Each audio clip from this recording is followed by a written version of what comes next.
મિત્રો, આજે આપણે વાત કરવાના છીએ મુખ્યમંત્રી ગૌમાતા પોષણ યોજના વિશે, જેમાં ગાય દીઠ રોજ તમને 30 રૂપિયા સહાય મળવાપાત્ર રહેશે.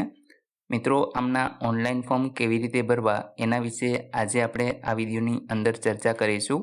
આ યોજનાનો લાભ કોને મળવાપાત્ર છે એના વિશે ડિટેલનો વિડીયો આપણે પહેલે જ બનાવી ચૂક્યા છીએ. ડિસ્ક્રિપ્શનમાં તમને એની લિંક મળી જશે, ત્યાંથી તમે જોઈ શકશો. મિત્રો, સૌપ્રથમ તો તમારે કોઈ એક બ્રાઉઝર ઓપન કરી અને આઈ ખેડૂતની જે વેબસાઇટ છે એ સર્ચ કરાવી લેવાની છે. ત્યાર પછી યોજનાઓનું કોલમ તમને જોવા મળે છે, એના ઉપર તમારે ક્લિક કરી દેવાનું રહેશે. એટલે મિત્રો, આઈ ખેડૂત પોર્ટલની જે 4 કેટેગરીની અંદર યોજનાઓ ભરાવાની ચાલુ હોય, અહીં તમે જોઈ શકો છો ખેતીવાડીની યોજનાઓ, પશુપાલનની યોજનાઓ, બાગાયતી યોજનાઓ અને મત્સ્યપાલનની યોજનાઓ. મિત્રો, અત્યારે આ યોજનાઓમાં ફોર્મ ભરાવાના શરૂ છે, પરંતુ આપણે જે મુખ્યમંત્રી ગૌમાતા પ્રોત્સાહન યોજના છે તો એના માટે અહીં તમે જોઈ શકો છો કે નીચે તમને એક લિંક આપેલી છે, જેમાં આત્માની ગોડાઉન સ્કીમ, ગૌ સેવા અને ગૌચર વિકાસ, બટાટા અને લાલ ડુંગળી માટે સહાય, સેન્દ્રિય ખેતીને પ્રોત્સાહન આપવા માટેની યોજનાઓ, અહીં ક્લિક કરો એવું લખેલ છે. આ ઓપ્શન ઉપર તમારે ક્લિક કરી દેવાનું રહેશે. મિત્રો, જેવું તમે ક્લિક કરશો એટલે અહીં યોજના વિશે માહિતી છે એ તમને જોવા મળશે.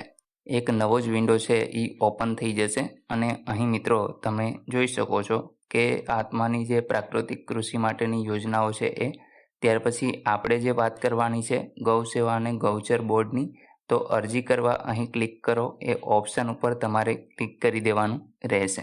અહીં મિત્રો યોજના નંબર 0 મુખ્યમંત્રી ગૌમાતા પોષણ યોજના પબ્લિક ટ્રસ્ટ એક્ટ હેઠળ નોંધાયેલા ગૌશાળા અથવા તો પાંજરાપોળ ખાતે રાખવામાં આવતા ગાય અને ભેંસ વર્ગના પશુઓ માટે નિભાવ સહાયની આ યોજના છે એ અમલમાં મૂકવામાં આવેલી છે. આ યોજના હેઠળ સંસ્થાઓ ખાતે રાખવામાં આવતા પશુ દીઠ ₹30 લેખે સહાય છે એ આપવામાં આવશે. કોઈપણ સંસ્થાને વધુમાં વધુ 3000 પશુઓની સંખ્યાની મર્યાદામાં જ સહાય છે એ મળવાપાત્ર રહેશે. આ સહાય ફક્ત ગાય અને ભેંસ વર્ગના પશુઓ માટે જ રાખવામાં આવશે અને તેના સિવાય બીજા કોઈપણ વર્ગના પશુઓ માટેની સહાય આ યોજનામાં સમાવેશ થશે નહીં. એક જ રજિસ્ટ્રેશન ધરાવતી મૂળ સંસ્થા હોય પરંતુ અન્ય જગ્યા ખાતે પણ પશુધન ધરાવતા હોય તો દરેક શાખા દીઠ 3000 પશુની મર્યાદામાં સહાય છે એ મળવાપાત્ર રહેશે.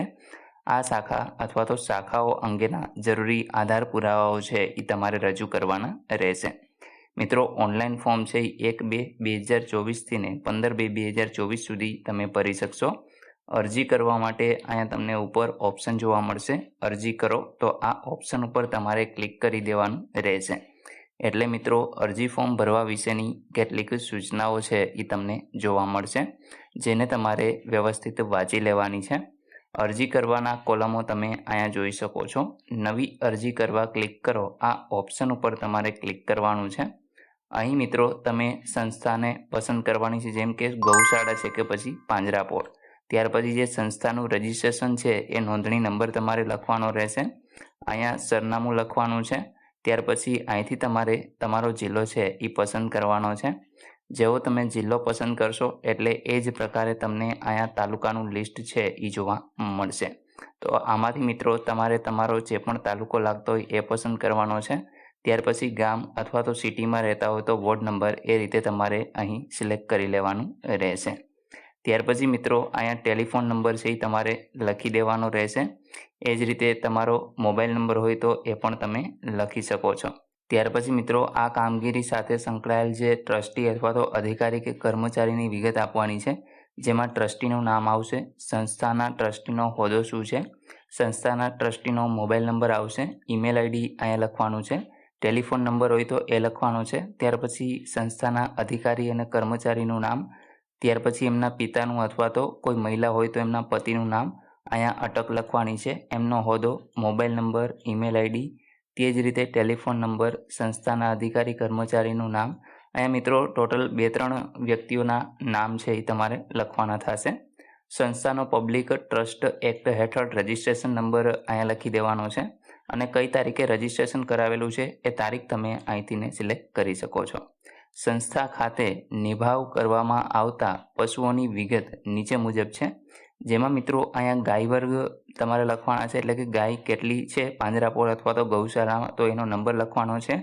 એ જ રીતે ભેંસની વિગત આપવાની છે અને અન્ય પશુ હોય તો એ અહીંયા લખી શકો છો. આ યોજના હેઠળ હાલ કાર્યરત સંસ્થાના બેંક એકાઉન્ટની વિગત છે એ આપવાની છે, જેમાં IFSC કોડ આવશે. જેવું તમે અહીંયા સર્ચ કરાવશો એટલે બેંક ઓટોમેટિક સિલેક્ટ થઈ જશે. અહીંયા તમારે તમારો જિલ્લો પસંદ કરવાનો છે. અહીંયા કણે જે બેંક જે જગ્યાએ હોય એ જિલ્લો પસંદ કરવાનો રહેશે. ત્યાર પછી બેંક બ્રાન્ચની વિગત અહીંયા તમારે સિલેક્ટ કરવાની રહેશે.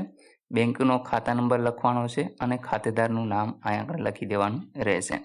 ત્યાર પછી મિત્રો અહીંયા જમીનની વિગત છે એ આપવાની છે. સંસ્થાની પોતાની માલિકીની જે કુલ જગ્યા છે એની અહીંયા હેક્ટરમાં વિગત તમારે આપવાની છે.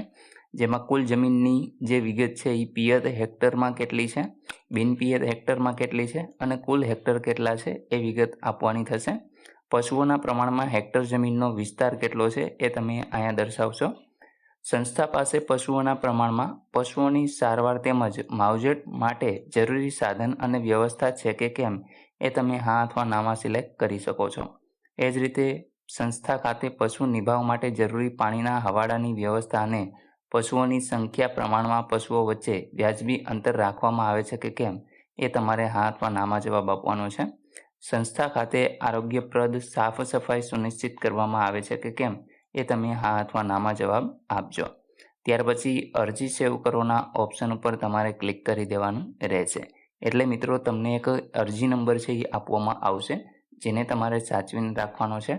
જો તમારા અરજી ફોર્મની અંદર ફોર્મ ભરતી વખતે કોઈ ભૂલ થઈ ગઈ હોય તો અરજી અપડેટ કરવા ક્લિક કરો. આ બીજા ઓપ્શન ઉપર તમારે ક્લિક કરવાનું છે અને મિત્રો અહીંયા તમારો અરજી નંબર, કેપ્ચા કોડ અને સર્ચ કરાવવાનું રહેશે. ત્યાર પછી તમારું અરજી ફોર્મ છે એ ફરી ઓપન થઈ જશે.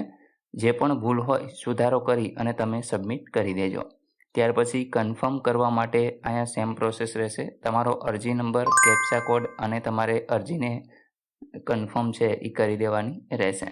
અને ત્યાર પછી મિત્રો એમની પ્રિન્ટ છે એ તમારે મેળવી લેવાની રહેશે.